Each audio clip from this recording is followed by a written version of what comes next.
Hey there, StarCraft fans! It's Falcon Paladin coming at ya with yet another edition of StarCraft 2 Legacy of the Void.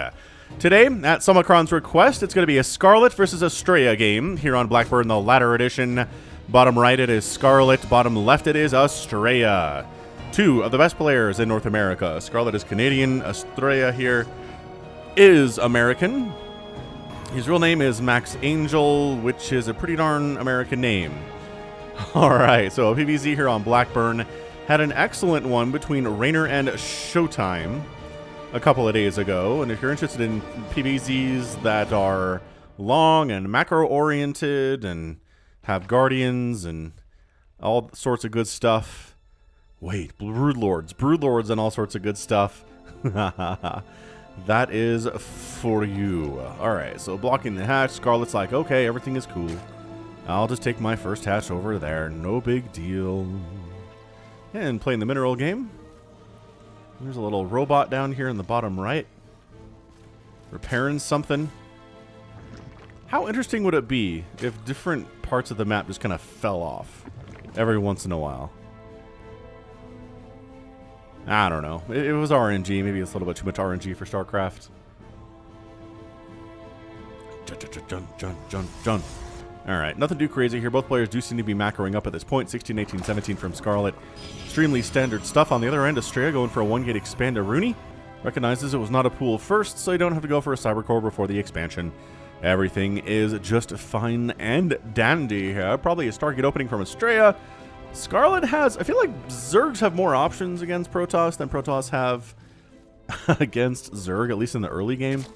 You kind of have to open Stargate or else Mutalisks will obliterate you, but you can go for Ling Bane Hydra, you can go for Roach Ravager if you're a Zerg player, you can go for, Ling drops and Baneling drops, you can go for like Fast Ultra, which actually isn't all that good, but you know, it's a general concept here. So I'm trying to see when Scarlett exactly goes for this third hatch. She's going to get two sets of Lings and two Queens and get speed started. There it is. Speed gets started and then go for the third. Guessing you're going to be the third? No? Alright. I guess it doesn't have the resources for it quite yet, but we're not at 230 at the moment. So there you go. So a handful of drones up here before we go into that third. About 230 is the timing on it.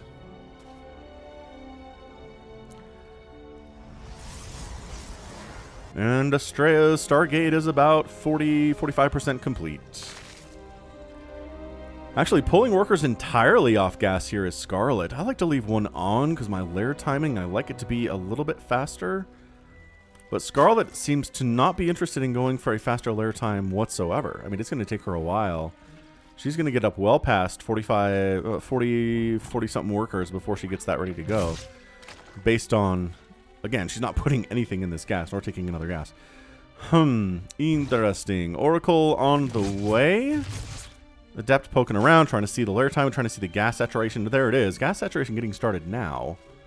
And actually, you know what? What I'll do is I'll keep one on the whole time. But if she's going for... Oh, yeah. So she just resaturates it slowly, starting about 320. And then she has enough gas when she wants to go for that lair timing. Although she's already at 45 supply. So, yeah. So she's going to drone up a bit more before she gets that lair. I just like rushing right to tier 3. Rushing to Ultralisk and trying to stay alive with Lings, Queens, and Banelings. But...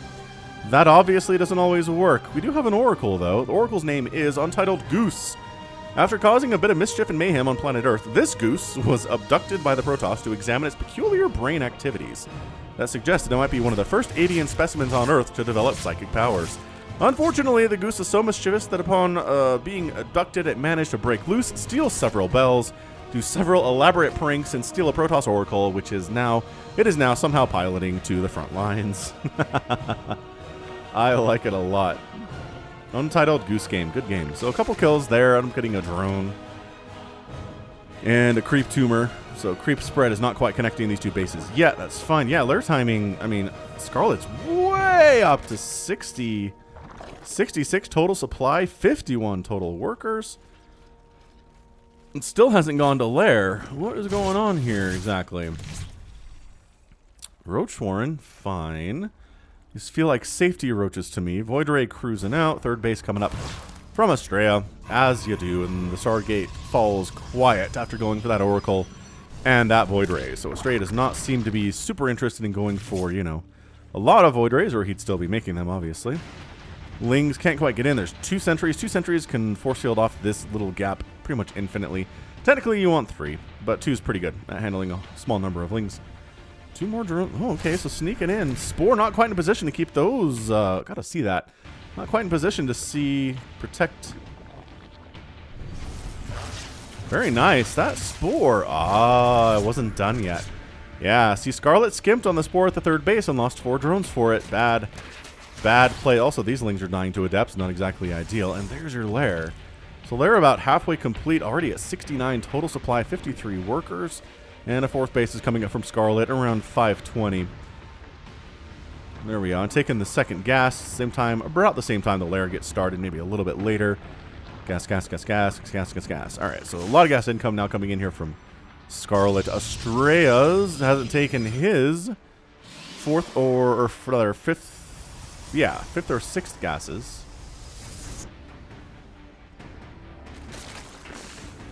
Glior Reconstitution, Infestation Pit coming in, going for +1 missile attack. And interesting, is the Infestation Pit for Infestors? Not going to ever say no to Infestors. I think they're underused. I know they're very easily countered in a lot of ways. They're squishy, they're fairly big. They have been shrunk in the last, couple years at this point. It's been a while. They used to be pretty fat and pretty easy to target down for things like steady targeting from ghosts or EMPs, right? Now, less of a concern, but still pretty big and still pretty squishy and still pretty easy to target down and murder. So Roaches on the way, but this 4th base and the dronage, Scarlett is just content to go to late game versus Astrea here, which is totally fine. Scarlett feels confident. Scarlett's ZVP, she plays it against Neeb like 4 or 5 times a day, it feels like, on the ladder maybe, if not more than that. And in tournaments, they're always getting matched up against each other, so Neeb's PvZ is amazing, so I feel like maybe Scarlett's just very confident in her ZVP, and she'll be able to give Astrea everything that he can handle, and I think I agree with that. Astrea not going for the Sky Toss yet.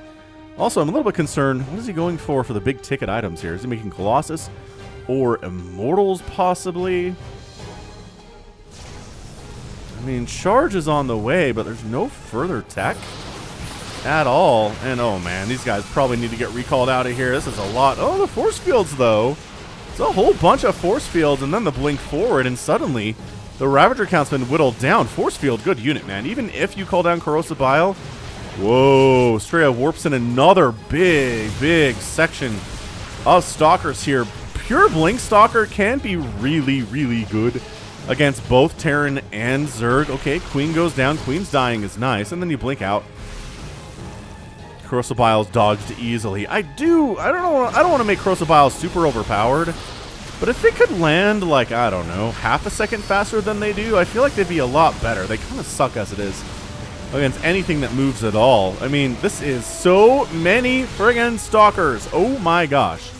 Maybe more Zerglings than Roaches and Ravagers here. I know Roach Ravager is kind of traditionally pretty good against this, but in Astrea's hand, it's not looking particularly great. Did he restart charge? What the heck? Did he accidentally cancel charge? Oh no, he accidentally canceled charge. He's going for Robotics Bay now. But Scarlett hasn't lost really any drones other than the harassment drones. And yeah, she's pretty happily at 69 total workers. Nice. And the Void Ray is trying to do some harassment stuff, mostly picking off creep tumors if I had to guess what's going on. While Astrea gets a 4th base coming up down here to the bottom side. So, is this Ultralisk dead? He's just been, impaled? Okay, I'm distracted.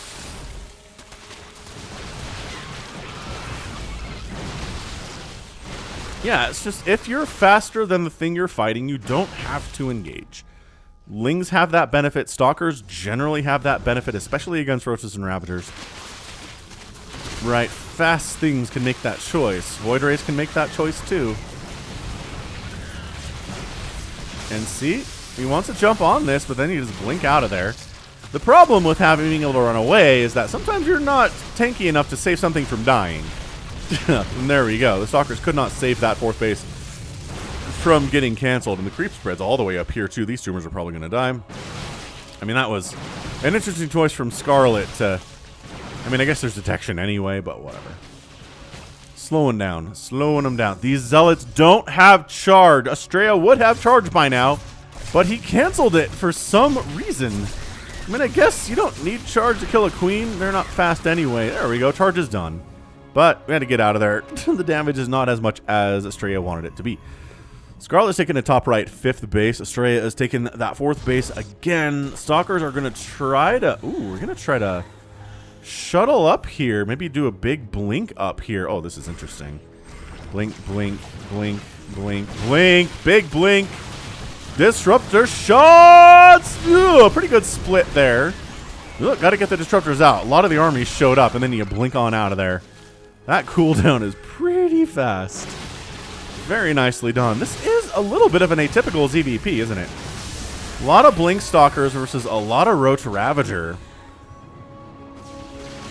Sure, Disruptors are in play here, but there's no Colossus, there's no Immortals. It's just really largely Stalker Disruptor, which kind of, sort of feels like, what the heck is this? Charge Lot incoming attack? Yeah, 4 Zealots. This isn't even like a lot of Zealots.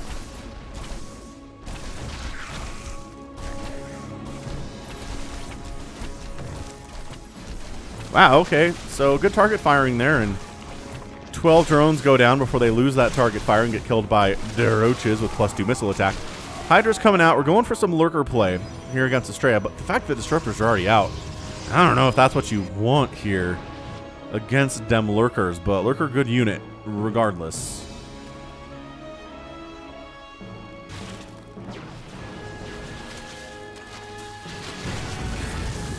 Oh, blindside disruptor hit, pretty good. Abducting the disruptor and murdering it, also pretty good. Both players taking some hits here. That was a beautiful split. No damage taken whatsoever. Adaptive Talent is on the way. I assume we already have the range upgrade. Yes, Seismic Spines is already done for all of the 2 lurkers that exist in the world right now. There are 4 more on the way. If you're a lurker fan, don't worry about it. Gonna try to get a zealot attack in here. I like this. There's a big spore wall getting created in the main base, but it's not here yet. You waiting for another round? I kind of feel like you just drop them in here and call it good. But I don't know. Astrea, you do you. Lurker is getting transfused, burrowing into positions, which are very safe.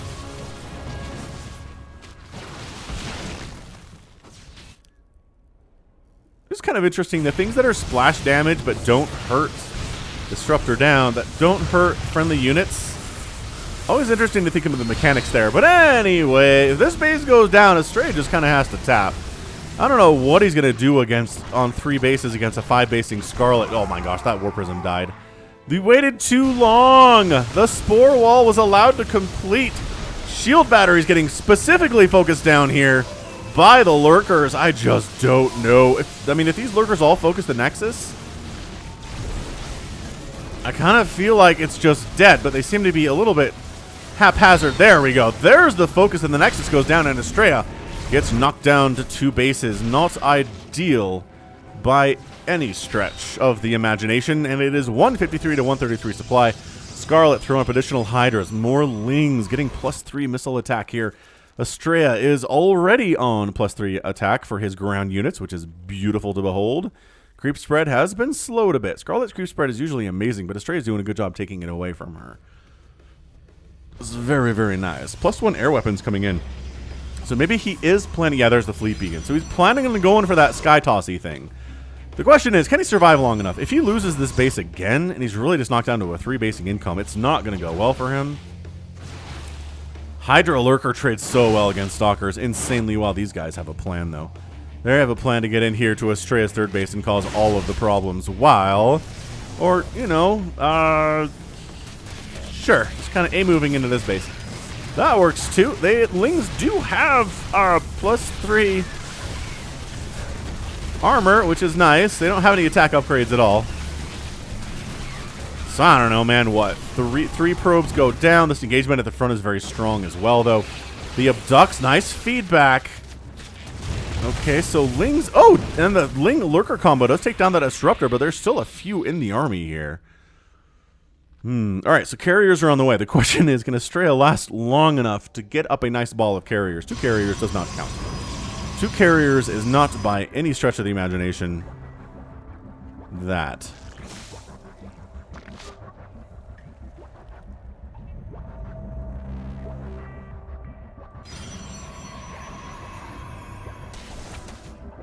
These zealots had some plans to come across the top of the map here and cause some problems, but there happened to be a giant army in the way, so never mind. I mean, they did serve a purpose of alerting the Protoss that there was an incoming Lurker Hydra Ling army, which is why the disruptors are down here now. So disruptors trying to kill Lings. Actually, surprisingly good hit there. Ugh, Lurker down. How many more do you have? Enough. Enough. Are there enough? I don't know, man. This is a big-time problem. Lurkers, oh, getting spines all the way through. 8 probes go down. The attack on the 4th base is simultaneous. It's not exactly an overwhelming amount of stuff here from Scarlett in either location, but it is a pain in the absolute butt to deal with right now. The Hydra's... Whoa, save it. Save... Why are you not all attacking this Nexus? This is Roaches being dumb. Okay, it's a dead Nexus anyway. The Lurkers are not being detected, so that base is down, and I think... is there really not an observer here? The sniping of observers must be sick today by Scarlett. Only one has died? Never mind! Where are your observers? You're playing against Lurkers. Dude, I think this is it. I think Astrea's 3rd base is going to go down. Yeah, the 4th base is already dead. Army value 96 to 63. Scarlett just personifying the swarm right now, as she is often very capable of doing. One of my favorite Zerg players for sure. And that's it, man. I mean, Astrea, the income tab will tell us all. That's what it looks like. And that's the end of the day. I mean, I appreciate what Astrea is trying to do here, but there's your GG. And Scarlett wins the ball game in 16 minutes and 9 seconds. Very, honestly, very impressive attack simultaneously at this 3rd base and at the 4th base. She split up her army well enough that she could handle killing the Nexus and whatever army was there to deal with it. It helped that she had an army advantage as well. But yeah, the Lurkers were great. There were some really nice disruptor hits, but part of the problem was she was just on so many bases. So many bases. Did lose 19 drones today, but 38 probes died. 3 Nexuses went down and 0 hatcheries. If you're going to beat somebody like Scarlett in a 16-minute game, you got to kill a hatch. You probably have to kill 2 hatches. It's just what you got to do here. You can't lose 3 Nexuses and kill 0 hatches is the moral of the story right now. So yeah, 15 Lurkers down, 76 Roaches, woof, 38 Zealots, 50 Stalkers, 9 Disruptors, which are very expensive, and a partridge in a pear tree. Yeah, that carrier transition, Scarlett was intent on killing Astrea before that happened because her current composition would not be enough to handle it, and it worked out. So, GG Scarlett, GG Astrea. Bam. And that's going to be it for me today. So this has been Falcon Paladin coming at you with yet another edition of StarCraft 2 Legacy of the Void. Go ahead, hit that like button, hit that subscribe if you like what you saw and what you heard today. You can also catch me on Twitter, Facebook, Patreon, and Twitch, all at /Falcon Paladin. And until next time, as always, thank you so much for watching, and you take care of yourself.